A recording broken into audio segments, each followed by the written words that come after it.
Good morning, everyone. It's Lee Henson, President and Founder of Agiledad, and it's time for today's episode of the Daily Stand-Up. So without any further ado, let's get started. It's Tuesday. It's a beautiful week, and we're continuing down our path with acronyms. Have you ever been to a meeting before?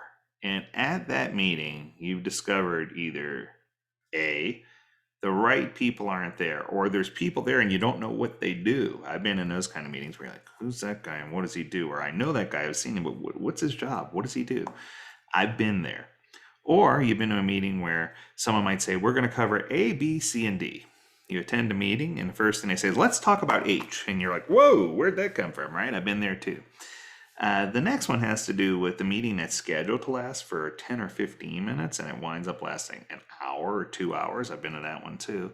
And then finally, you know, what type of meeting it is and where it's being held. Have you ever had that meeting before where you said, oh, I want it to be an intimate group, so you have a small meeting room in person and 100 people show up? I've had that happen. Or you schedule it and say, this is the time it's going to be most convenient for these groups, but it's time that's completely inconvenient for the most important group. I've done that too. So my question is, how do we stop saying rats? We messed that up. Oh, did I say rats? That's our acronym today, RATS.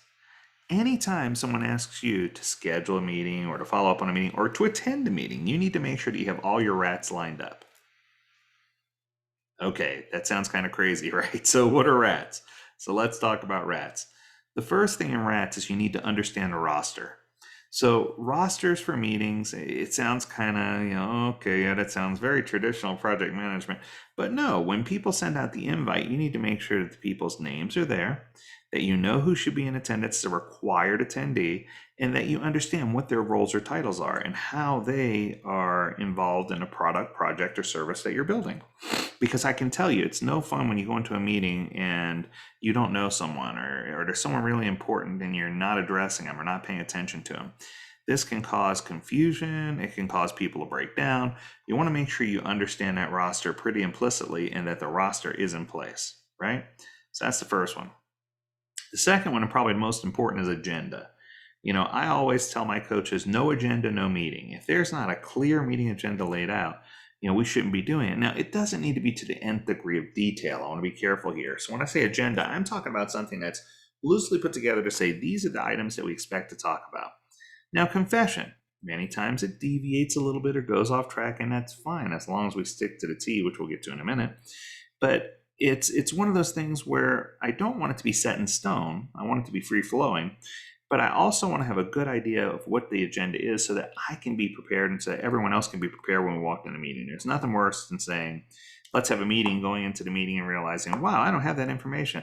Let's reschedule this meeting so I can go back and get the information. You don't want to do that. You want to make sure you have a clear agenda. The third one has to do with time boxing. Now, when I talk about time boxing, I have a steadfast rule that I hold with all my coaches that no meeting should ever last more than an hour. If a meeting is taking more than an hour, not only have you lost the attention span of everyone in a meeting, but you probably didn't do enough before the meeting to set a clear agenda, or you don't have the right people in the room. So this is symptomatic. This can show that some other things are going wrong. So I do set pretty strict time boxes, and I try to make those time boxes really short. In theory, what we've learned from coaching is that it's always better to have many short meetings with an actionable deliverable than it is to have a couple of long meetings where everyone walks out and goes, now, what just happened? And I've been to both. So I guess what I'm trying to say is more frequent meetings, much shorter time span, tighter roster, and make sure you have a clear agenda with a goal. And if you have that all outlined, then meetings should be no problem at all, right? So far we've covered the roster. We covered the roster. We covered the roster. We've covered the agenda. We've covered the time box. Let's talk about the S. So the S has to do with the setting or the scheduled place, right? And when I say that, that means scheduling it at the right time so that we can optimize the number of people who could be there. It also means setting in the right room or the right virtual environment. We want to make sure that we're creating an environment that's conducive to people having a fast meeting. If you're in an environment where there's a ton of distractions, oftentimes that hurts and it causes you to not have, or to have the meeting extend, or to have things go bad. I remember one company that I went and worked for, and in the meeting rooms, they had giant buckets of Legos. And when I stopped and asked them, I said, "What are the Legos for?" They said, "Well, the Legos are to help people focus during long meetings." And I'm sitting here thinking to myself, if you have a bucket of Legos and you got somebody who's focused on building a Lego project, they're not focusing on what you're talking about. I mean, it's almost the whole concept of the fidget spinner, right? You have something to fidget with, or the fidget cube. You have something to fidget with, something to keep you busy because you're checked out already mentally or emotionally from what's going on, which is really interesting because I don't think when it was created that people meant for it to be that, but it's true. Now, in no way am I saying having Legos in your meetings bad, because I want to make sure I point that out, because I love meetings with Legos. But I think if you stick to a tight time box and you make sure everyone stays focused, that's okay for someone to fumble around with a few Lego bricks or whatever the case may be. I just don't want it to turn into the main focus in a meeting, right? So, rats, one more time. We have the roster, clear roster of who's attending and what their roles are, and we know that before the meeting starts. Clear agenda that's high level outline, and it gives us some details so that we can be prepared when we walk into the meeting. A clear, clean time box that's usually short in length. I'd rather have more frequent meetings with actionable deliverables. And the S, making sure we have everything scheduled correctly and that we are aware of where we're doing it, the setting, to make sure we have the right setting for the meeting.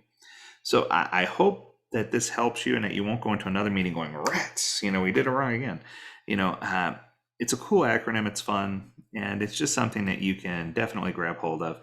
And I love this conceptually. So I hope this helps, but I do have one more bonus for you since you stuck around this long.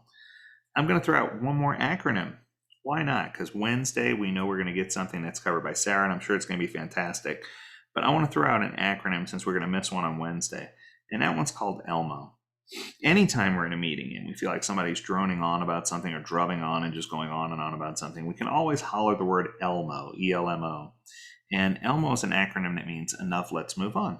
It's kind of a bonus, and anyone can say it, not just a scrum master or manager, but it's a great tool to use so that way you can make sure that everyone has that laser focus that's necessary, that no one walks away from a meeting saying rats, and that everyone celebrates ELMO. There you go. Why not? So I appreciate you being here, and I appreciate you subscribing to the Daily Stand-Up Podcast. We've got lots of new subscribers recently. I really, really appreciate your enthusiasm, and I hope that you'll come back and continue to learn more. As always, we encourage you, if you have an idea that you want to hear as an episode on the Daily Stand-Up Podcast, reach out to us at learnmore@agiledad.com. We would love to hear your ideas. As always, we encourage you to stay healthy, stay well, and stay agile, my friends. Until next time, do take care.